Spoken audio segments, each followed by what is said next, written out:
Assalamualaikum warahmatullahi wabarakatuh. Selamat ketemu lagi. Salam perspektif baru. Saya Inaya Wahid, host perspektif baru Anda. Dan tentunya kita ketemu di sini. Hari ini saya punya narsum yang luar biasa. Ada Mbak. Ini bacanya harus pakai terms Indonesia ya, kan tulisannya MIKE. Betul. Jadi bacanya bukan pakai bahasa Inggris, karena kalau jadi bahasa Inggris nanti jadi Mbak Mike Ferawati Tangka, tapi bacanya Mike Ferawati Tangka. Mbak Mike Ferawati Tangka ini kita tahu, wah ini banyak banget lah kalau kiprahnya dalam dunia perempuan Indonesia gitu ya, ini banyak banget kiprahnya, tapi yang paling kita tahu itu Mbak Mika adalah sekjen dari Koalisi Perempuan Indonesia untuk Keadilan dan Demokrasi. Hai Mbak Mika, apa kabar? Halo, sore, Nay. Aduh, senang banget deh nih. Mbak Mika, kalau kita kilas balik ke 2021 gitu ya, ini banyak banget loh kejadian-kejadian di 2021 ya, ketika kita bicara soal kekerasan seksual atau kekerasan terhadap perempuan. Kita kemarin berkali-kali disuguhin kejadian-kejadian gitu, apa namanya, dari mulai yang ada di sekolah, di institusi-institusi dan segala macam. Nah, aku mau nanya nih ke Mbak Mika. Mbak Mika, kalau Mbak Mika sendiri ngelihatnya gimana sih sepanjang 2021 kemarin?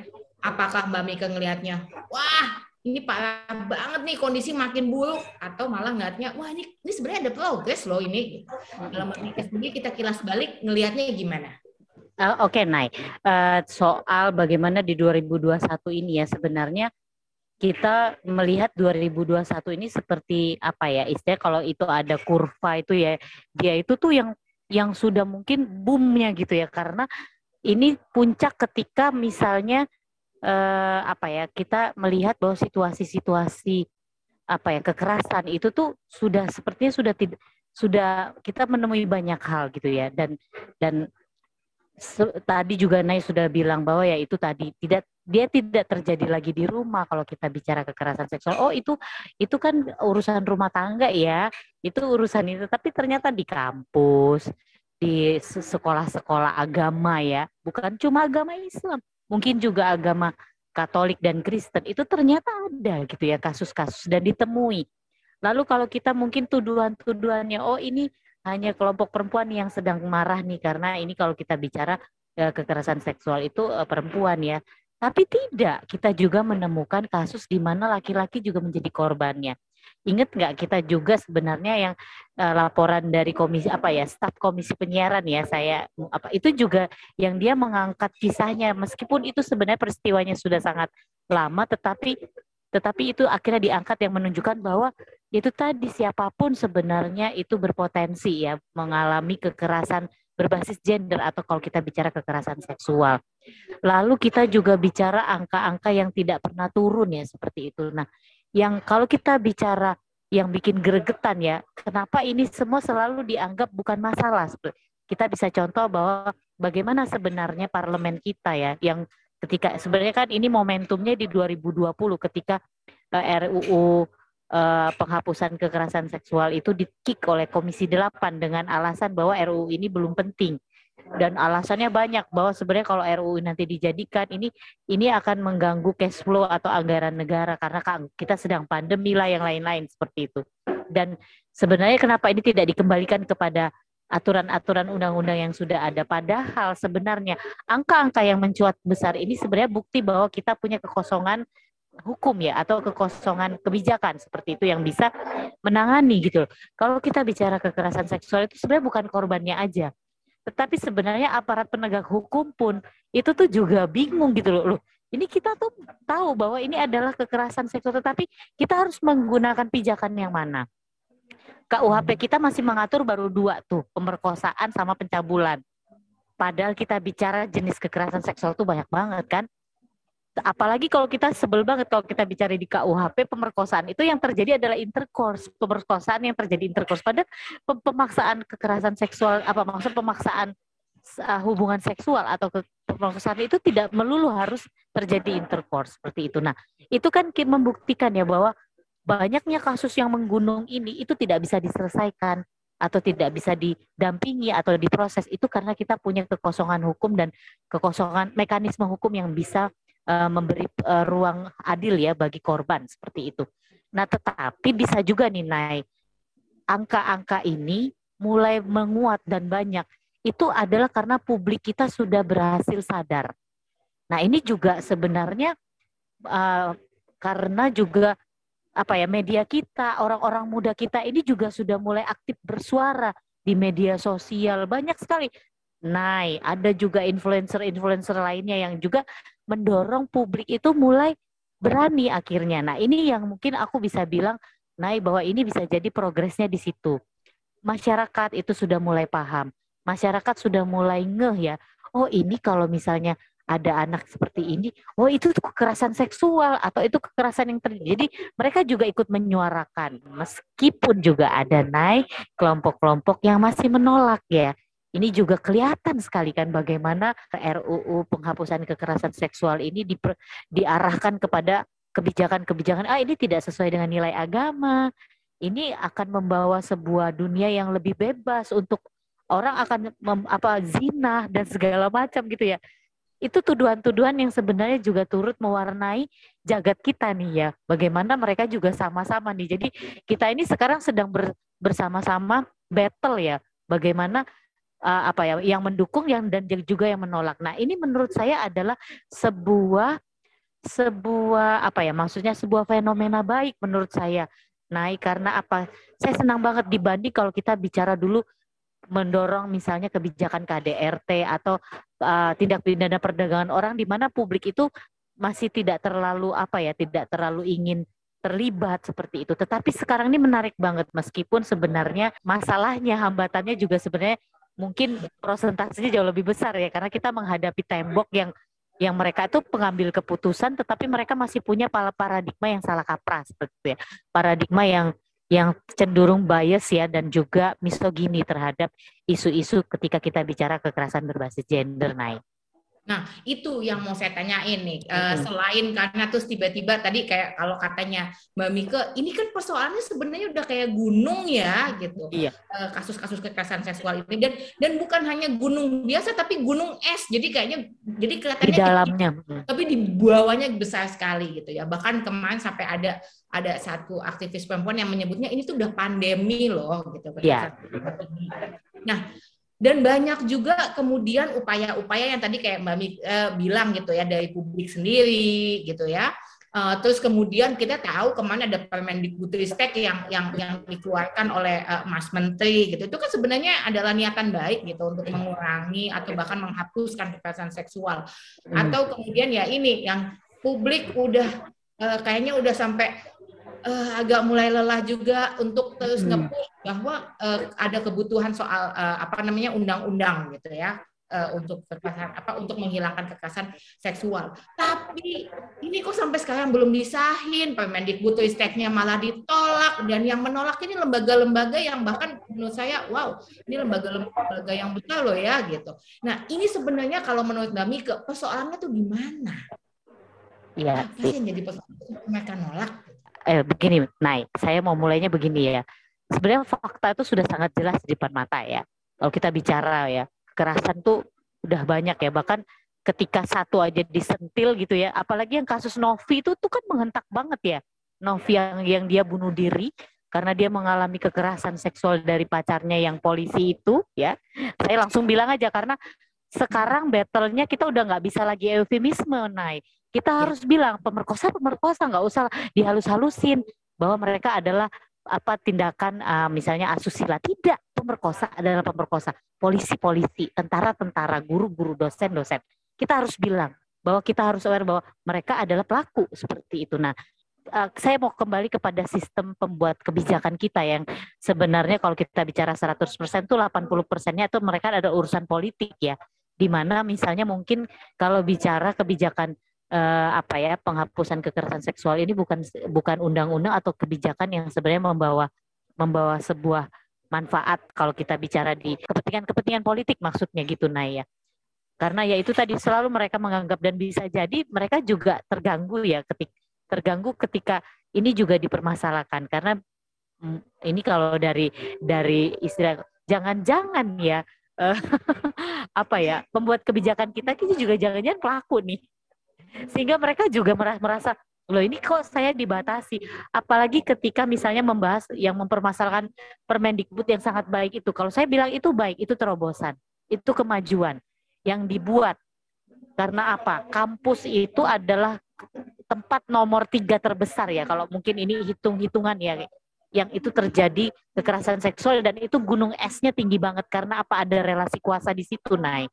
Nah, yang mereka permasalahkan adalah soal tanpa persetujuan atau konsen tadi ya. Padahal tanpa persetujuan tuh disitulah kekuatan korban naik. Dengan frasa itulah korban itu sebenarnya diposisikan. Karena apa? Selama ini kita punya yang namanya relasi kuasa. Ya mana ada sih kekerasan, yang namanya kekerasan tuh disetujui. Tetapi ada persoalan. Nih, kalau kamu tidak ikutin kemauan saya nggak lulusin kamu. Saya nggak kasih nilai kamu. Akhirnya yang tadinya nggak setuju kan dia disetuju. Ya nggak? Nah, ketika tanpa persetujuan ini juga dipermasalahkan, artinya korban pun menjadi lemah kan naik seperti itu. Karena soal-soal seperti itu di tempat kerja bos dengan stafnya.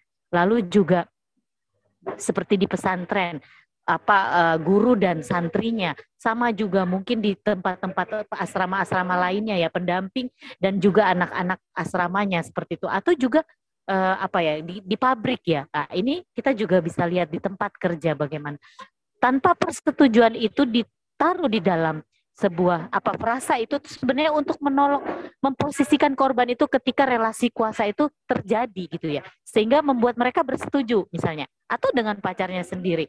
Misal kalau ini kekerasan berbasis online aja ya, lu kalau nggak nurutin gue sebar nih foto bugil lu. Nah seperti itu kan, yang tadinya enggak, aku nggak mau melakukan itu, tetapi karena relasi kuasa ada seseorang yang lebih berkuasa dengan ada yang lebih lemah, akhirnya itu terjadi. Sehingga tanpa persetujuan ini sebenarnya adalah frasa atau klausul yang justru menguatkan korban ketika mereka tidak berani melapor, nanti takut dipecat, nanti takut nggak lulus seperti itu. Nah, mereka memainkan di situ. Dan sebenarnya kalau kita melihat ya kawan-kawan gerakan perempuan melihat bahwa penolakan untuk Permendikbud 30 ini ya yang dikeluarkan oleh Mas Menteri itu merupakan sebenarnya jalan panjang juga untuk menolak RUU tindak pidana kekerasan seksual naik. Karena itu kan sebenarnya agenda ya kalau kita lihat. Nah, itu yang sebenarnya kita juga mau lihat ya, bahwa penolakan-penolakan ini juga kembali kepada paradigma sih ya, menaya paradigma kita ya. Jangankan mereka pengambil kebijakan, masyarakat juga kadang-kadang juga masih salah kaprah ya, bahwa oh kalau kekerasan seksual itu kan sebenarnya bukan urusan kita ya, itu urusan aib ya, urusan ini ya. Terus jangan-jangan itu juga karena korbannya. Nah, ini kan ngeri banget nih kalau ketika bicara seperti itu, dan itu yang juga menjadi persoalan yang ketika misalnya kalau Nay mengikuti ya proses-proses rapat di Balik DPR RI, ada satu situasi yang membuat saya tuh rasanya pingin marah banget ya. Dibilang ini terus gimana dong kalau misalnya ada yang suami istri lagi ngambekan aja nih sebenarnya gitu kan, lagi ngambekan aja nih sebenarnya, tapi dia menggunakan undang-undang RUU penghapusan tindak pidana kekerasan seksual ini untuk mempermasalahkan suaminya. Please dong, ayo kita menggunakan logika sehat kita gitu loh. RUU ini juga punya aturan main hukum. Ada pembuktian di sana, ada investigasi di sana. Masa sih hanya perkara di situ aja terus langsung kita mau stop? Itu kan kasuistik banget. Coba lihat dong kasus yang jentreng-jentreng kayak gitu tuh, apakah itu urusan balas dendam? Apakah itu urusan yang sedang marah-marahan? Kan tidak seperti itu. Nah, ini yang kembali bahwa sebenarnya ada paradigma yang betul-betul masih sangat meletakkan ya kekerasan seksual itu bagian dari hal yang tidak penting. Padahal itu performa negara loh, Nay. Karena kita bicara negara-negara yang sangat maju sekarang, mereka punya aturan yang baik soal ini. Iya, makasih Mbak Mika. Jadi gini, dari penjelasannya Mbak Mika kita bisa menangkap dengan sangat jelas ya, bahwa berarti sebenarnya kasus kekerasan seksual itu bukan karena pakai baju apa, kenapa pulang malam, tapi karena adanya relasi kuasa ya sebenarnya ya Mbak Mika ya. Berarti persoalannya ada di situ. Kalau gitu nih, berhubung Permendikbudristeknya masih belum benar-benar jalan nih ya gitu, dan kemudian juga RUU TPKS-nya masih belum disahkan gitu. sebenarnya sebagai masyarakat yang untuk bisa kemudian mengurangi atau bahkan menghilangkan kasus kekerasan seksual ini? Oke, iya. Nah, terima kasih. Ini pertanyaannya keren banget ya. Ketika semuanya deadlock ya, Permendikbudnya nggak tahu nih mau diapain nasibnya ya, padahal itu sebenarnya diimplementasikan aja juga sudah bisa ya seperti itu. Dan juga RUU TPKS yang sebenarnya juga belum jadi seperti itu. Jadi saya sih berpikir bahwa kita sebagai masyarakat ya, kita juga harus punya sebuah keberanian ya untuk mendobrak yang tadi kalau kita bicara kekerasan seksual itu aib, delik. Nah, delik apa ya, delik privat seperti itu ya. Itu kita juga sudah mulai harus membangun dan apa ya, bagaimana saling menguatkan ya, saling membantu. Dan satu hal lagi sebenarnya ketika kita bicara sebuah pola yang efektif untuk apa ya, mengangkat sebuah isu itu adalah menguatkan penyintas untuk bicara. Karena mereka ini kekuatan kita naik gitu ya. Mereka bicara bagaimana mereka berjuang menyelesaikan trauma mereka. Mereka berjuang bagaimana sebenarnya dampak psikis mental yang dialami ketika mereka mengalami kekerasan. Ini harus banyak-banyak diangkat, Nay. Siapapun dia. Mungkin kita punya yang sudah sangat terlanjur ya, seperti saya tuh kalau dengar ceritanya Novi yang dia meninggal bunuh diri seperti itu tuh rasanya aduh pedih banget di hati ya. Tetapi kita juga punya sebenarnya penyintas-penyintas yang mereka juga perlu kita kuatkan. Jadi kalau sekarang kan penolakan itu muncul karena Mika aja tuh yang ngomong sama siapa tuh Komnas Perempuan. Oh, Nay aja nih yang memang selalu ribut gitu kan ya. Feminis ini dia gitu iya, ya. ya begitu kan. Nah, seperti begitu kan Nay. Nah, tetapi mungkin kita harus juga mulai menguatkan apa ya, simpul-simpul masyarakat yang lain. Mungkin one day kita juga harus meminta kawan ibu-ibu buruh perkebunan sawit misalnya. Mereka bicara, mereka juga jadi sasaran kekerasan seksual ketika bekerja di perkebunan misalnya. Mereka bicara betapa mereka tuh mengalami perendahan martabat gitu lah, mereka perempuan. Nah, begini-begini nih mungkin akan membuat, kalau ini kan yang di kalangan sekolah, santri, kampus sudah mulai nih bertebaran kan, beberapa minggu terakhir ini nih bermunculan semuanya kasus-kasus kampus, mulai UNRI, UGM dulu, UNJ, lalu juga yang kasus di Malang ini ya, yang terakhir seperti itu. Lalu juga santri mau masuk sekolah-sekolah asrama itu apa sih, Angelo itu ya. Nah, itu juga kita mungkin besok kita juga harus menguatkan simpul masyarakat lainnya. Misalnya buruh pekerja, apa misalnya bagaimana mereka juga berjuang atau bagaimana mereka juga istilah menyelesaikan ketakutan ketika mereka juga mengalami.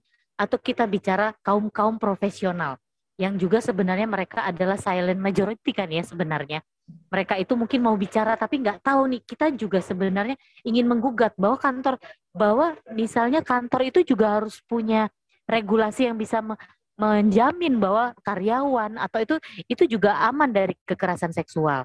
Nah, kita bicara kapasitas lembaga negara saja yang ketika stafnya mengalami kekerasan seksual, ternyata mereka nggak punya mekanisme itu loh, Nay. Nah, jadi kan sebenarnya ini kita bukan hanya, kita mungkin simpul apa maksudnya, tujuan utamanya adalah bagaimana Permendikbud itu implementatif, lalu bagaimana RUU tindak pidana kekerasan seksual segera disahkan dan juga diimplementasikan.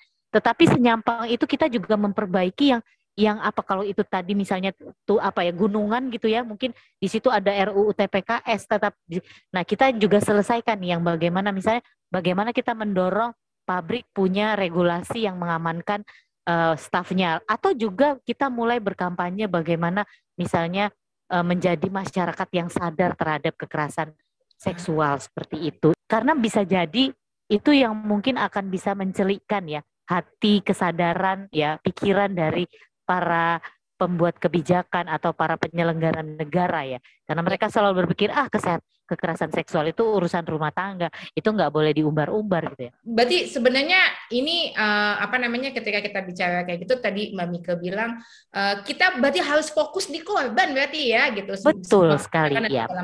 Nah, Mbak Mika, kita nih bulan depan udah masuk 2022 nih ya gitu, tahun baru. Apa harapannya buat Mbak Mika, terutama soal kekerasan seksual terhadap perempuan? Saya kira keseriusan. Kalau kami sih nggak pernah kasih kendor kita akan terus berjuang bagaimana caranya rancangan undang-undang ini cepat. Tetap meskipun janjinya sih yang ini meskipun harus dicek lagi ya, mereka juga akan mulai kolaborasi dengan pemerintah ya terkait dengan daftar inventaris masalah, karena sebenarnya ini sudah didorong menjadi inisiatif DPR ya. Semoga smooth sampai besok. Nah, mari kita berdoa kuat. Itu tidak ada ganjelan-ganjelan lagi, nggak ada aksi-aksi politik lagi yang akhirnya merubah ya seperti itu. Tinggal bagaimana kita menguatkan pemerintah. Semoga di tahun 2022 kita juga sudah punya kebijakan, dan Permendikbud itu juga sebenarnya kalau kita lihat saya juga banyak diundang beberapa kawan-kawan kampus, namanya mereka juga bikin aturan ya semacam SOP kampus yang lebih misalnya penanganan pemulihan dan pencegahan kekerasan seksual di kampus. Jadi mereka mungkin menggunakan Permendikbud itu meskipun Permendikbud sendiri masih digoyang ya seperti itu, tetapi kampus sudah mulai juga bergerak. Semoga nih ya dengan banyaknya kita juga menguatkan penyintas untuk bicara, kita menguatkan masyarakat rentan kekerasan selama ini, terutama yang juga penting kita angkat nih disabilitas nih loh, Mai. Aduh, ini disabilitas ini juga ngeri banget loh ketika mereka itu tersembunyi soalnya. Nah, bagaimana kita mau mengangkat mereka ini, dan mereka itu bukan hanya persoalan bahwa mereka sangat rentan ya, tetapi ketika mereka diperhadapkan proses hukum, itu APH-nya udah ini sedih, aduh gimana ya caranya mereka menjelaskannya aja bingung gitu kan. Nah, ini PR banget gitu loh, bagaimana kita juga harus punya upaya-upaya, meskipun kita sambil jalan ya, kita berusaha punya kebijakan yang bisa menjadi payung hukum bagi kasus-kasus kekerasan yang terjadi seperti itu. Nah, harapannya sih seperti itu dan diimplementasikan, dan bukan cuma sekedar jadi ya, tetapi mari kita mengimplementasikan sebagai, dan ini satu untuk kerja-kerja kita jangan stop, jangan hanya senang di oh sudah sah, oh sudah ada, oh sudah ini, tetapi kerja kita masih panjang karena bagaimana implementasi itu juga bisa diawasi dan ada partisipasi masyarakat di sana Oke, itu tadi harapannya Mbak Mike. Ada amin saudara-saudara. Kalau saya sih saya aminin dengan kencang saudara-saudara. Jadi 2022 harapan, kayaknya bukan cuma harapannya Mbak Mike, tapi harapan kita semua bahwa kasus-kasus kekerasan seksual bisa diproses dengan baik, ada payung hukum yang jelas, dan masyarakat juga mungkin kesadarannya semakin meningkat gitu ya. Nah, itu tadi kalau katanya Mbak Mike, jangan kasih kendor, gas terus guys. Jadi nanti kita masuk 2022 dengan ngegas ya. Tapi yang paling penting adalah terima kasih Mbak Mike. Sama-sama Nay. Iya. Oke. Teman-teman semuanya juga para pendengar tetap di perspektif baru gitu ya. Kita ketemu lagi bulan depan, dan jangan lupa untuk lihat wawancaranya di channel YouTube Perspektif Wima TV. Saya Inaya Wahid, saya undur diri bersama tamu saya hari ini Mbak Mike Ferawati Tangka. Terima kasih banyak dan sampai ketemu tahun depan.